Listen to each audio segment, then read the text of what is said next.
Assalamualaikum warahmatullahi wabarakatuh. Perkenalkan, nama saya Siti Saidah dari jurusan Pendidikan Kesejahteraan Keluarga Fakultas Teknik Universitas Negeri Makassar.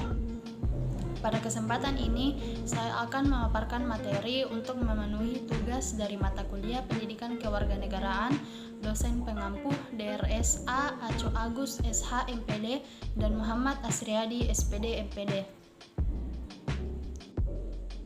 Pada materi ini, kita akan membahas tentang apa itu identitas nasional, integrasi nasional, dan konstitusi nasional. Baik, kita akan menuju ke materi pertama, yaitu identitas nasional. Identitas nasional Indonesia menunjuk pada identitas yang sifatnya nasional.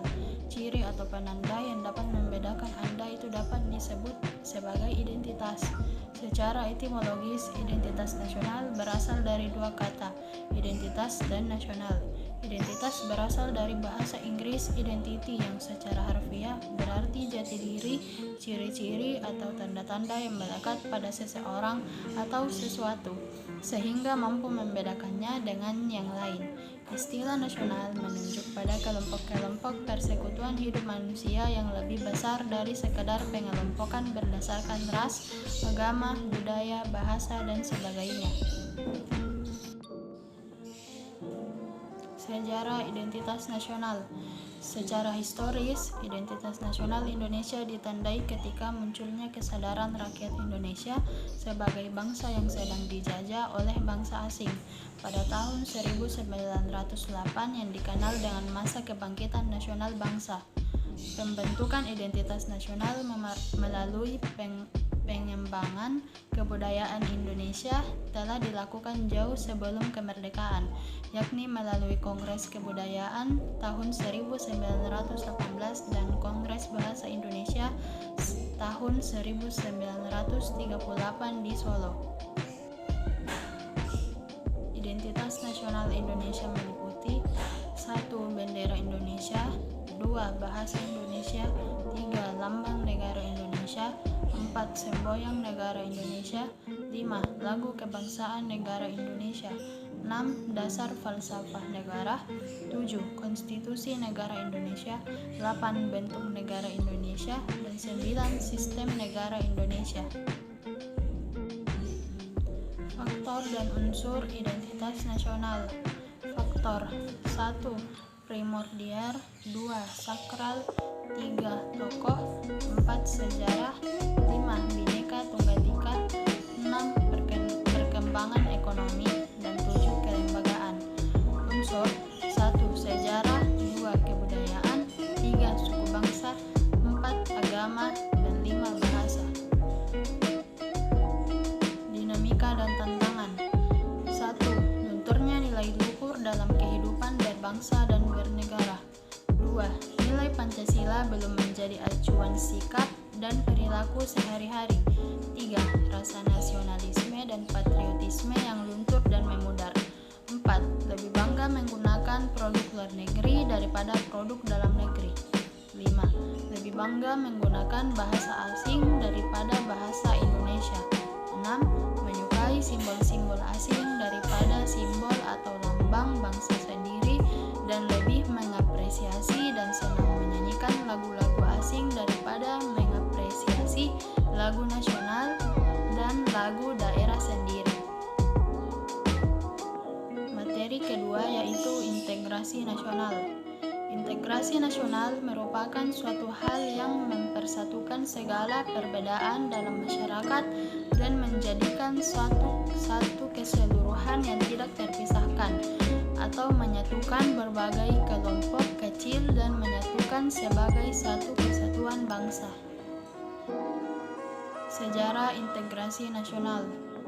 Integrasi bangsa Indonesia dikumandangkan secara eksplisit untuk pertama kalinya di Indonesia oleh pemuda-pemuda Indonesia pada tanggal 28 Oktober 1928 dalam satu sumpah pemuda yang menyatakan berbangsa satu yaitu bangsa Indonesia, bertanah air satu yaitu tanah air Indonesia, dan berbahasa satu yaitu bahasa Indonesia. Jenis-jenis integrasi integrasi nasional. 1. Integrasi politik, 2. Integrasi ekonomi, dan 3. Integrasi sosial budaya. Materi terakhir yaitu konstitusi nasional. Konstitusi adalah keseluruhan peraturan baik yang tertulis maupun tidak tertulis yang menentukan bagaimana lembaga negara dibentuk dan dijalankan. Pengertian konstitusi. Konstitusi sendiri mampu menentukan hubungan antara pemerintah dengan warga negaranya. Konstitusi bisa diartikan sebagai salah satu perangkat yang membentuk sebuah negara. Konstitusi ini juga merupakan seperangkat prinsip serta aturan yang mengatur suatu negara. Biasanya aturan tersebut juga terkandung dalam satu dokumen. Jika tidak ada konstitusi, maka nantinya negara akan kekurangan peraturan dan aturan. Tanpa adanya konstitusi, negara akan mengalami kesulitan untuk bertahan dalam jangka panjang.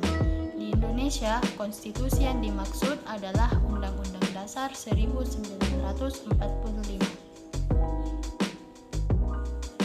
Fungsi konstitusi negara. 1. Fungsi limitatif. Konstitusi sebagai pembatas kekuasaan. 2. Fungsi integratif. Konstitusi membutuhkan proses integrasi nasional. 3. Fungsi protektif. Konstitusi harus mengatur hak-hak dasar perlindungan rakyat. 4. Fungsi transformatif. Konstitusi harus mampu melakukan rekayasa sosial sesuai dengan perkembangan zaman. Jenis-jenis konstitusi nasional. 1. Konstitusi tertulis. Konstitusi tertulis adalah sekumpulan aturan pokok dasar negara, bangunan negara, serta tata negara yang mengatur kehidupan suatu bangsa dan persatuan hukum negara. 2. Konstitusi tidak tertulis. Konstitusi tidak tertulis biasa disebut konvensi atau kebiasaan sistem tata negara yang sering ada dalam sebuah negara.